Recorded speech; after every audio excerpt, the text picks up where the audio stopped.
Bien-aimés frères, bien-aimées sœurs, si vous vous accordez et vous vous attachez à l'évangile que tout le monde entier a proclamé aujourd'hui, vous vous rendrez compte que ce dimanche est appelé le dimanche de l'amour. Tous les dimanches sont des dimanches d'amour, dans le sens que nous rencontrons notre Seigneur et notre Dieu. L'évangile met un accent particulier sur la façon dont Dieu attend que nous puissions vivre. L'évangile de Jésus-Christ selon Saint Jean nous ramène au Cénacle, où nous écoutons le commandement de Jésus qui dit « Aimez-vous les uns les autres, comme je vous ai aimés. » Et la méditation de Jésus en croix, la méditation de Jésus-Christ crucifié, la méditation de Jésus-Christ qui vit librement sa passion, nous donne de comprendre qu'il est le seul et le véritable ami capable de donner sa vie pour nous. Chose que ne ferait jamais un seul membre de ta famille. Aller à la croix librement, vivre sa passion sans être sûr qu'on ressuscitera, c'est pas évident. Ton propre mari, ta propre femme, tes propres enfants seront prêts à recommander ton âme au Seigneur. Mais la seule personne capable d'aller à la croix et démontrer son amour, c'est Jésus-Christ de Nazareth. Ton époux, ton épouse peut rester là quand tout le monde t'abandonne, c'est vrai. Mais ce n'est pas évident que ton conjoint puisse donner sa vie pour que tu sois en vie. Je donne tous ces symboles pour que nous puissions comprendre combien de fois Jésus nous a aimés et nous a donné de façon gratuite son amour. Je voudrais vous inviter à vous accrocher à Jésus-Christ seul. C'est cet amour de Jésus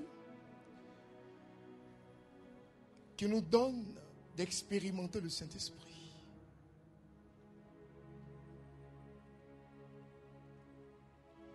Quel amour! Quel mystère! Quel don! Quelle grâce! Quelle faveur! Ce mystère est vrai. C'est la vérité. Mais il est tellement vrai, facile, mais qu'il est difficile pour nous de le comprendre. Tellement il est facile. Si tu cernes ce mystère, quel que soit ce que tu vis, quel que soit ce que tu traverses, tu ne demanderas plus à Dieu ou tu ne diras plus à Dieu, donne-moi une preuve de ton amour. Ça sera l'insulter. Ça sera porter une atteinte encore à sa vie. L'amour de Dieu, c'est donc le feu du Saint-Esprit que nous pouvons écrire avec noblesse dans chaque compartiment de notre vie. Imaginons un seul instant notre société. Imaginons un seul instant notre famille. Imaginons un seul instant notre conseil de gouvernement. Imaginons un seul instant nos églises, nos paroisses, nos associations, nos groupes, nos syndicats. Imaginons un seul instant nos amphithéâtres, nos salles de classe, nos villages, notre pays rempli de l'amour de Dieu.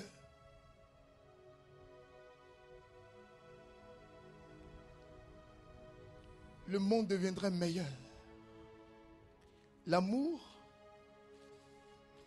c'est pas dans les zouks, Ce n'est pas les slow. Ce n'est pas les SMS d'amour. L'amour, c'est comprendre ce que Jésus-Christ a été capable de faire pour moi. Et qu'est-ce que cela provoque dans ma façon de le voir aujourd'hui? L'amour, c'est dire à Dieu que tu es mort à la croix. Je ne vais pas te crucifier une seconde fois. Et ma façon de ne pas te crucifier, c'est de mettre de l'ordre dans ma vie. Bien-aimés frères, dans cette optique, dans cette façon de voir les choses, dans cette perspective, lorsque 5 amis de l'Église changeaient les couvertures des malades, ils faisaient avec une grande attention, avec dextérité, comme s'il était en train de changer la couverture d'un président ou d'un pape. Tout son cœur était là. Voici ce que c'est que l'amour. Imaginons ainsi. Voyons ainsi. Méditons. Voyons et constatons combien de fois le monde irait mieux. Combien de fois le monde allait être beau si nous avons cet amour de Dieu quand nous regardons nos frères, sans distinction de profession, de quartier, de religion et de race. Imaginons combien de fois le monde allait être extraordinaire lorsque nous avons quelqu'un devant nous pour qui nous devons prier. Lorsque nous avons quelqu'un devant nous pour qui nous devons intercéder. Regardez comment le monde allait avancer. Lorsqu'on nous confie un dossier, lorsqu'on nous confie quelque chose à faire, lorsqu'on voit un frère, lorsqu'on voit une soeur, même si la personne n'est pas de mon parti politique, le fait de voir Dieu en la personne, regardez comment le monde allait être beau sans que quelqu'un puisse avoir le courage de poser des bombes au nom de Dieu. On tue au nom de Dieu. On rend service, dit-on, au nom de Dieu. On sacrifie des enfants au nom de Dieu. Quel est ce Dieu qui s'est donné sur la croix par pur amour et qui nous dit que son sacrifice n'a pas atteint son paroxysme, mais qu'il a encore besoin de sacrifices humains? Dieu, par amour, s'est donné à la croix. Si nous comprenons ce mystère, nous allons commencer à servir Dieu avec une dimension prophétique. Nous nous rendons compte que tous les dimanches ne sont pas pareils. Que Dieu a un passage pour moi. Que Dieu a une méditation pour moi. Que Dieu a une idée pour moi. Et j'ai une façon de venir à la prière. Mon cœur est ouvert parce que je sais que Dieu va encore m'ensemencer.